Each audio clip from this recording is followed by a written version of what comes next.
제가 읽도록 하겠습니다. 이것은 하나님의 말씀입니다. 하나님의 말씀을 들으십시오.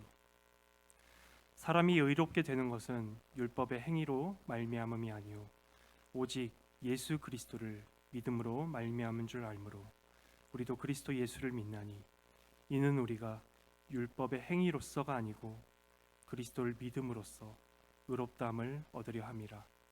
율법의 행위로서는 의롭다함을 얻을 육체가 없느니라. 만일 우리가 그리스도 안에서 의롭게 되려 하다가 죄인으로 드러나면 그리스도께서 죄를 짓게 하는 자냐? 결코 그럴 수 없느니라. 만일 내가 헐었던 것을 다시 세우면 내가 나를 범법한 자로 만드는 것이라. 내가 율법으로 말미암아 율법에 대하여 죽었나니 이는 하나님에 대하여 살려 함이라. 내가 그리스도와 함께 십자가에 못 박혔나니 그런즉 이제는 내가 사는 것이 아니요 오직 내 안에서 그리스도께서 사시는 것이라. 이제 내가 육체 가운데 사는 것은 나를 사랑하사 나를 위하여 자기 자신을 버리신 하나님의 아들을 믿는 믿음 안에서 사는 것이라.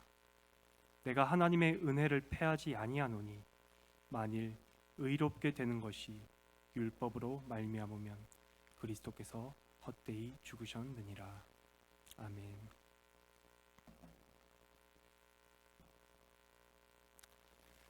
네, 여러분들 가운데 혹시 건축물이 세워지는 과정을 보신 분이 계실지 모르겠습니다. 저는 예전에 건축 현장에서 잠시 일을 했기 때문에 그 과정을 지켜볼 기회가 있었습니다. 먼저 건물에 기둥을 땅속 깊숙이 박아 넣습니다. 제가 생각한 것보다 훨씬 더 깊게 박아 넣더라고요. 제가 가본 현장은 한 20m 정도 깊게 그렇게 기둥을 박아 넣었습니다. 그리고 그 기둥과 기둥 사이에 거더라고 하는 철로 기둥과 기둥을 연결합니다. 그리고 그 거더에 볼트와 너트로 조이고 용접질을 해서 단단하게 서로 고정을 시킵니다. 이러한 기반을 두고 바로 그 위에 우리는 건물을 올립니다. 이 기둥의 역할은 바로 건축물의 핵심입니다. 기둥이 흔들리게 되면 건물 전체가 흔들리게 되고 그것은 상상할 수도 없는 일이죠. 이러한 원리를 성경에 가져온 본문도 있습니다. 바로 에베소서 2장 20절입니다. 너희는 사도들과 선지자들의 터 위에 세우심을 입은 자라. 그리스도 예수께서 친히 모퉁이 돌이 되셨느니라. 이 구문에서 사도들과 선지자들이라는 표현은 바로 신약 시대와 구약 시대의 하나님의 말씀을 전한 자들을 가리킵니다. 즉 바울은 교회가 예수 그리스도라는 모퉁이 돌 위에 있고 또한 그 모퉁이 돌 위에 신구약의 하나님의 말씀의 터 위에 바로 교회가 서 있다고 말하고 있는 것입니다. 성경에선 이렇게 명백하게 교회의 터를 예수 그리스도라고 말합니다. 그 그리스도께서 행하신 그 위대한 일을 오늘 본문은 말하고 있습니다. 바로 16절에 언급된 이 신칭의 즉 오직 믿음으로 말미암아 하나님께 의롭다 여겨진다 이죠.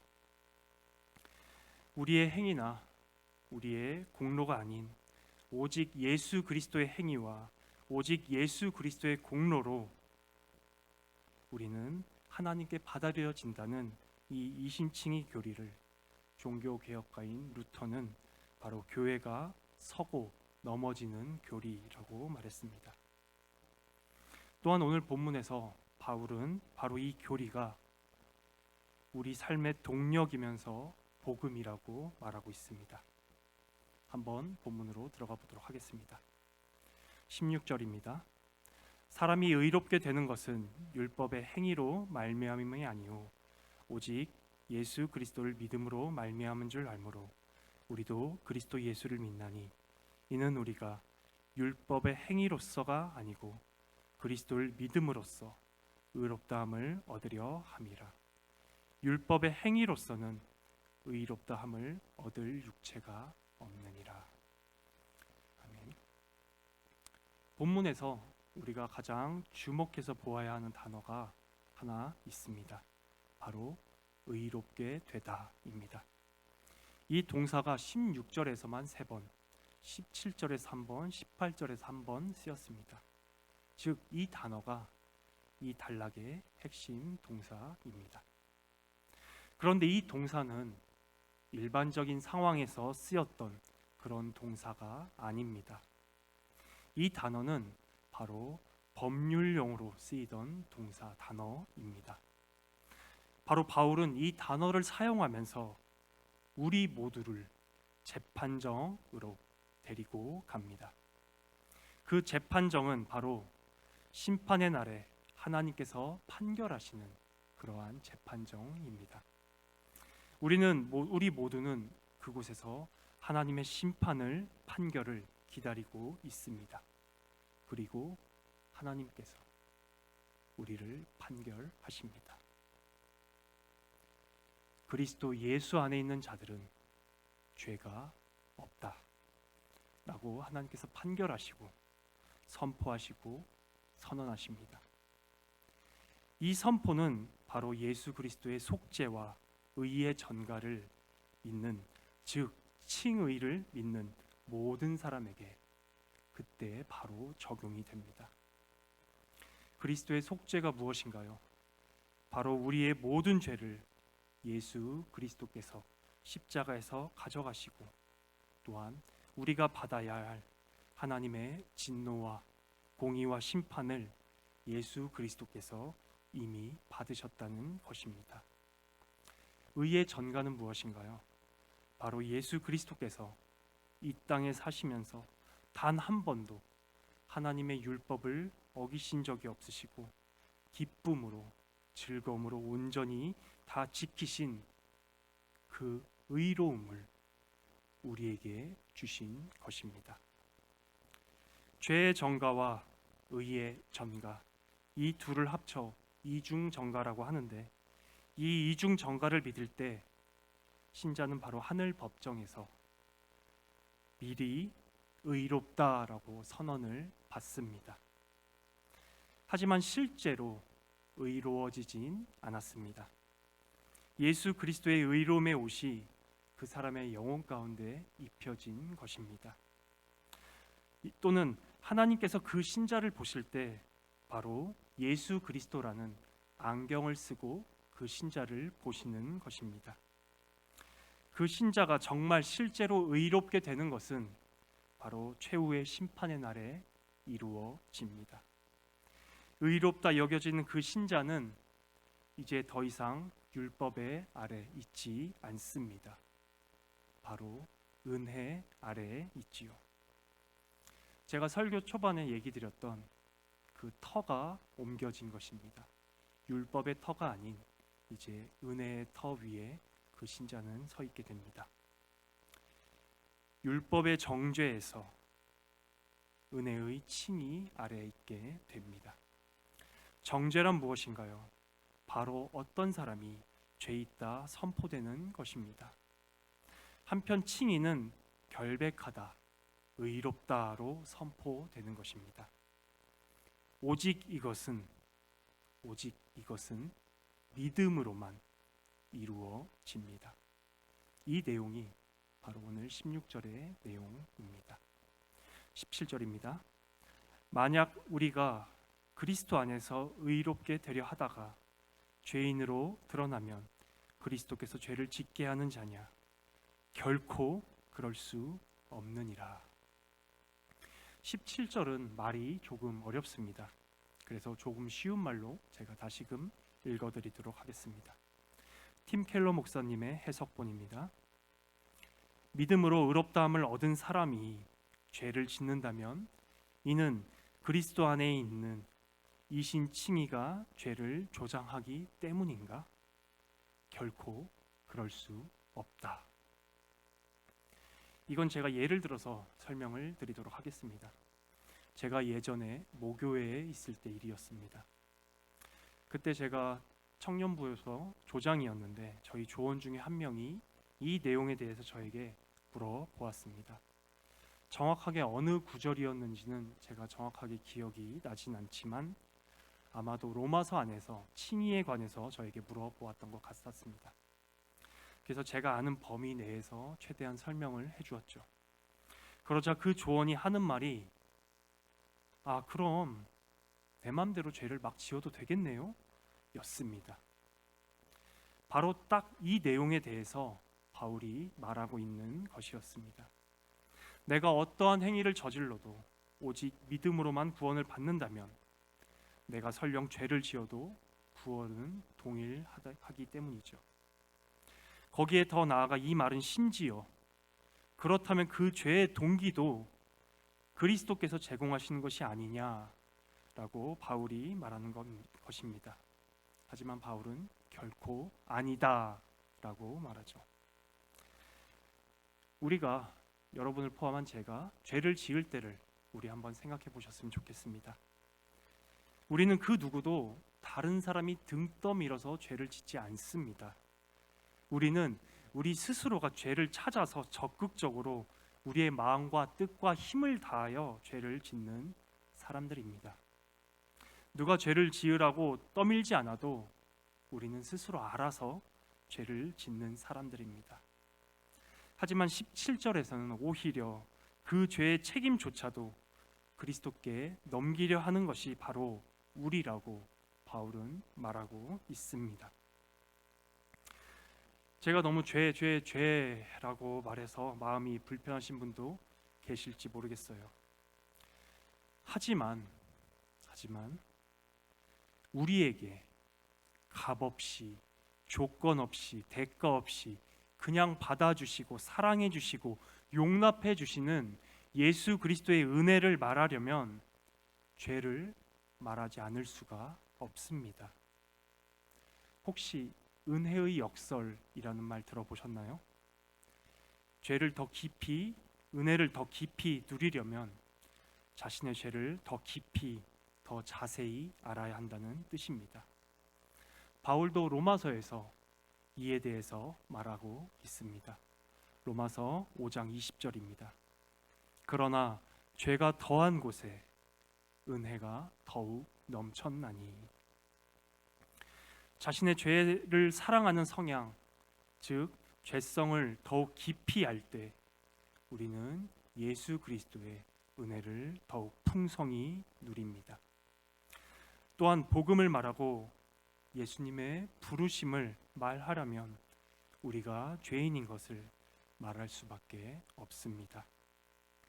그리스도께서는 의인을 부르러 오신 것이 아니기 때문이지요. 그리스도께서는 죄인을 부르러 오셨고 죄인을 부르셨고 죄인을 구원하셨기 때문입니다. 은혜와 죄는 한 쌍입니다. 늘 같이 다닙니다. 18절입니다. 만일 내가 헐었던 것을 다시 세우면 내가 나를 범법한 자로 만드는 것이라. 18절에서 바울은 갈라디아 교회 상황을 말하고 있습니다. 갈라디아에 들어온 거짓 교사들은 갈라디아 사람들을 미혹했지요. 바울이 전한 복음에 더하여 할례를 받아야 구원을 받는다고 가르쳤습니다. 이것은 단순히 할례가 아닙니다. 오직 예수 그리스도의 은혜만이 아닌 거기에 우리의 행위, 우리의 공로, 우리의 노력, 우리의 수고가 들어가야 한다고 말하는 것입니다. 그런데 여러분, 지금 오늘날 이 시대에도 이렇게 가르치고 전하는 곳이 있습니다. 예수 그리스도의 은혜에 더하여 우리의 행위와 우리의 노력이 필요하다고 가르치는 곳이 오늘도 있습니다. 바로 로마 카톨릭입니다. 천주교와 우리 개신교의 극명한 차이가 여기에 또 있습니다. 우리가 구원을 받는 데 있어서 우리의 노력, 우리의 수고, 우리의 공로는 단 1도 없습니다. 우리는 오직 예수 그리스도의 전적인 은혜만으로 우리는 구원을 받습니다. 이 부분이 기독교와 다른 수많은 종교들과의 가장 극명한 차이점입니다. 세상의 다른 모든 종교들은 행위와 공로, 공덕으로 구원을 받습니다. 하지만 오직 기독교만은 먼저 구원을 받고 난 후에 어떻게 살아야 한다라고 하나님께서 말씀해 주십니다. 제가 좀 전에 예로 든 그 조언은 최소한 자격 없는 자에게 조건 없이 은혜로 받는 구원에 대한 개념은 명확히 이해를 하였습니다. 하지만 복음에 대한 이해는 부족했죠. 19절입니다. 내가 율법으로 말미암아 율법에 대하여 죽었나니 이는 하나님에 대하여 살려 함이라. 바울은 율법에 대하여 죽었다고 합니다. 그렇다면 바울은 더 이상 율법을 지키지 말라고 말하는 것일까요? 전혀 아닙니다. 바울은 바울 서신 전체에 걸쳐서 율법을 지키라고 권면합니다. 율법은 선한 것입니다. 다만 바울이 19절에서 말하는 바는 바로 우리가 율법을 지켜서 구원을 받는 것이 아님을 말하고 있습니다. 즉 구원의 길로서의 율법은 죽었다고 말합니다. 율법은 우리가 도무지 지킬 수 없다는 것을 우리에게 말해줍니다. 그래서 오히려 율법을 통해 우리는 구원을 받아야 하는 존재임을 알게 됩니다. 우리 스스로가 우리 자신에 대해 생각할 때 나는 괜찮은 사람이야. 다만 몇몇 부분에 있어서 좀 고쳐야 되고 좀 개선이 필요할 뿐이지. 이렇게 교회 봉사도 열심히 하고 주일도 잘 지키고 헌금도 열심히 하고 나 정도면 괜찮지 라고 생각하시는 분들도 계실지 모르겠습니다. 제가 이것을 어찌 이렇게 잘 알까요? 바로 저 역시도 그랬던 적이 있기 때문입니다. 저 역시도 제 스스로를 평가할 때 괜찮은 사람이라고 평가했었고 또 몇몇 부분에서만 좀 고치면 된다라고 생각을 하던 때가 있었습니다. 하지만 성경에서는 결코 그렇지 않다라고 말합니다. 제 안에 가득한 율법주의를 깨닫게 하시고 저의 의를 보게 하실 때 저는 비로소 복음을 진정으로 맛보고 경험하고 누리고 즐거워하고 기뻐하게 되었습니다. 율법은 우리에게 구주이신 예수 그리스도를 보게 하는 초등 교사일 뿐입니다. 그리고 그때 비로소 우리는 하나님에 대해 본문처럼 살게 되지요. 20절입니다. 내가 그리스도와 함께 십자가에 못 박혔나니 그런즉 이제는 내가 사는 것이 아니요 오직 내 안에 그리스도께서 사시는 것이라. 이제 내가 육체 가운데 사는 것은 나를 사랑하사 나를 위하여 자기 자신을 버리신 하나님의 아들을 믿는 믿음 안에서 사는 것이라. 이제 바울은 율법에 대해 죽었습니다. 바울은 자신의 행위로 하나님께 받아들여지기 위해 율법을 그동안 지켰습니다. 즉 보상을 바라고 순종했고 하나님으로부터 무언가를 얻기 위해 율법을 지켰습니다.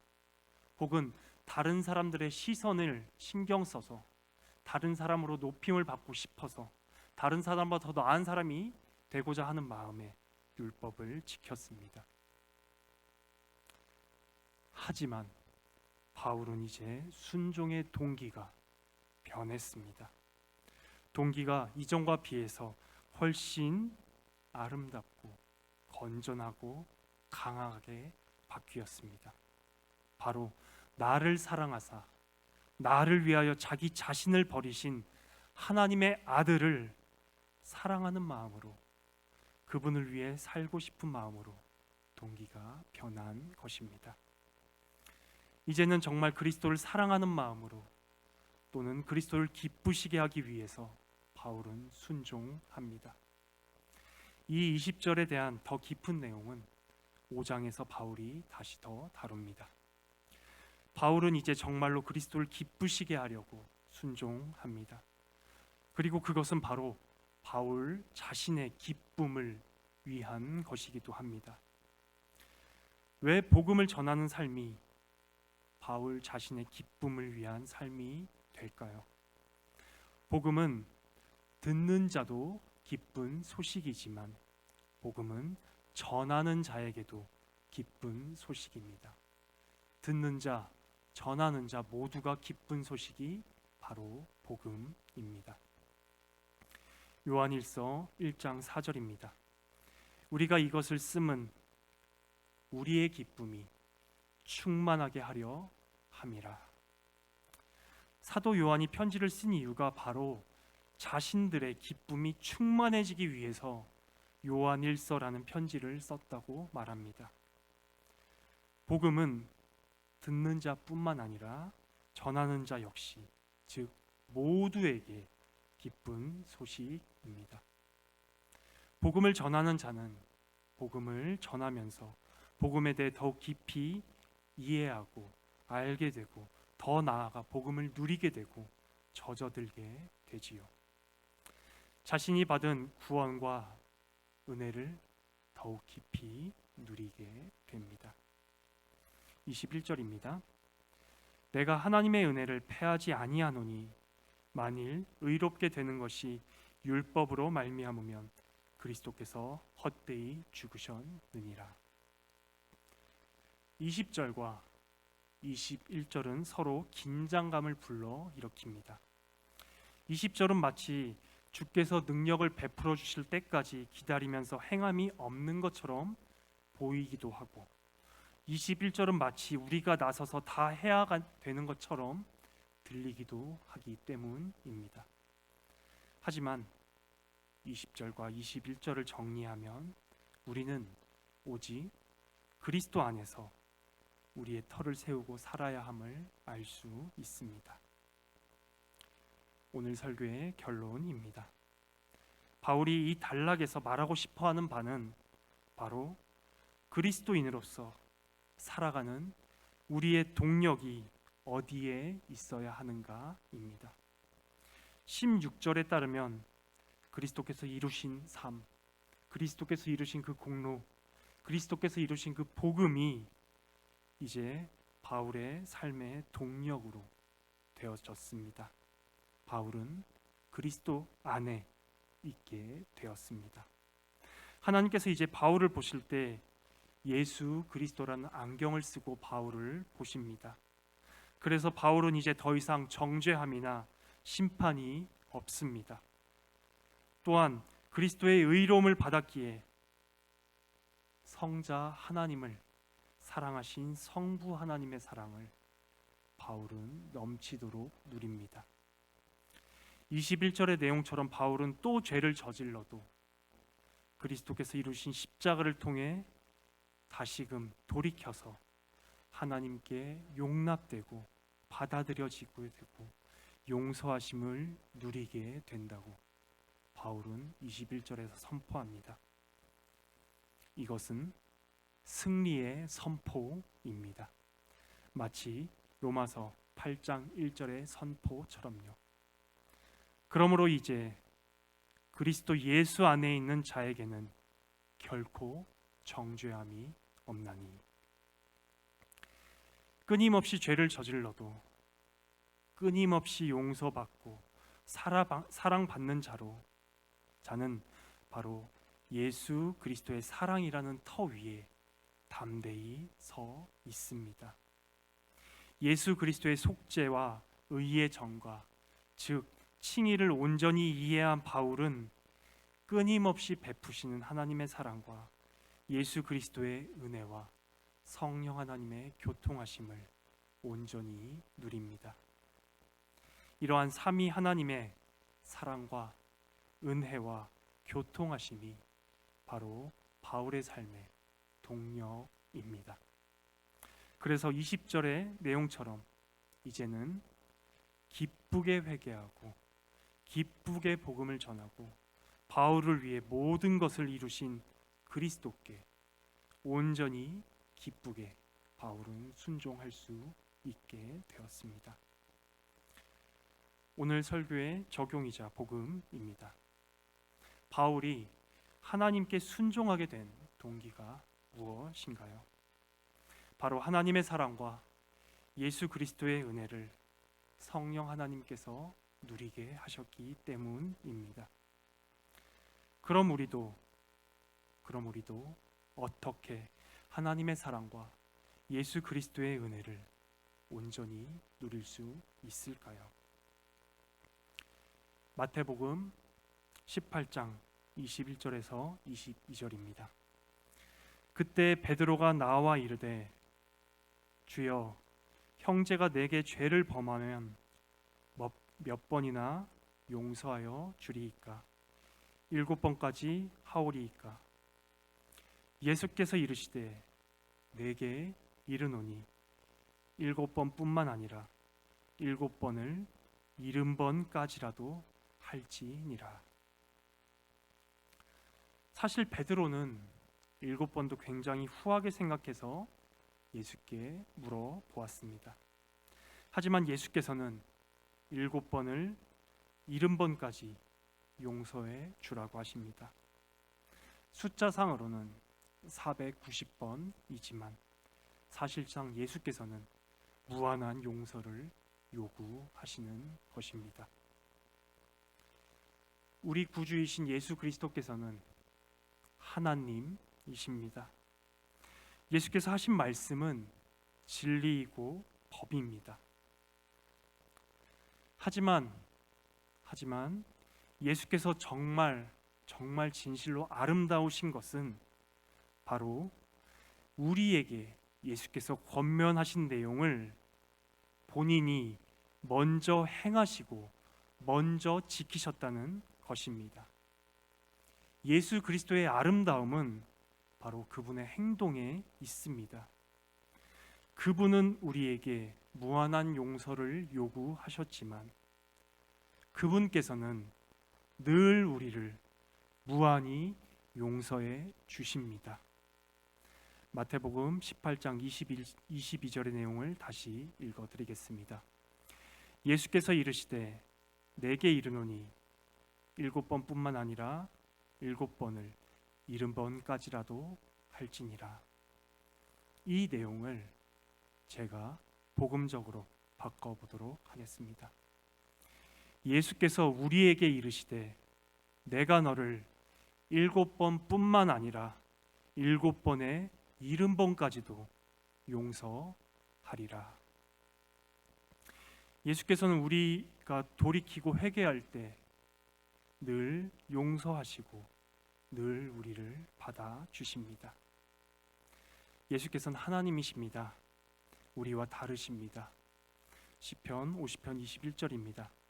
내가 이 일을 행하여도 내가 잠잠하였더니 내가 나를 너와 같은 줄로 생각하였도다. 하나님은 우리와 다르십니다. 우리 생각에 매일 이렇게 반복적으로 죄를 짓고 같은 죄를 계속 짓는 우리를 하나님께서는 그리스도께서는 용서하시지 않을 거야 라는 생각은 정말 그냥 우리의 생각일 뿐입니다. 예수께서는 돌이키고 회개하는 자를 늘 언제나 7번에 70번까지도 용서하시고 받아주시고 사랑하시고 용납하십니다. 이것이 바로 예수 그리스도의 은혜입니다. 바울이 정말 기쁨으로 하나님께 순종하고 바울의 동기가 정말 하나님을 기쁘시게 하고자 하는 마음으로 변화된 것은 바울이 바로 이러한 하나님의 사랑을 충만히 받았고 지금도 받고 있고 늘 받을 것이기 때문이었습니다. 또한 예수 그리스도의 은혜에 대해서 바울이 머리로뿐만 아니라 가슴으로 온전히 누리는 것이었습니다. 바로 복음으로 인해서 바울은 변화된 것입니다.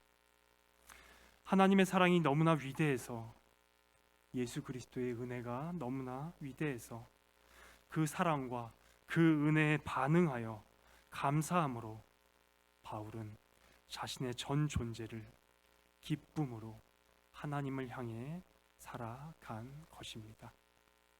이것이 바로 성경에서 말하는 성화입니다.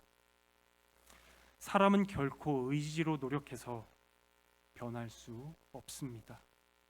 오직 복음에 담긴 하나님의 풍성한 사랑과 예수 그리스도의 은혜를 충만히 누릴 때 오직 복음으로 변화됩니다.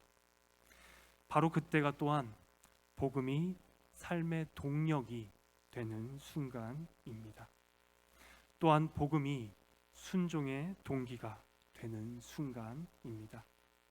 우리는 오직 복음으로만 변화됩니다.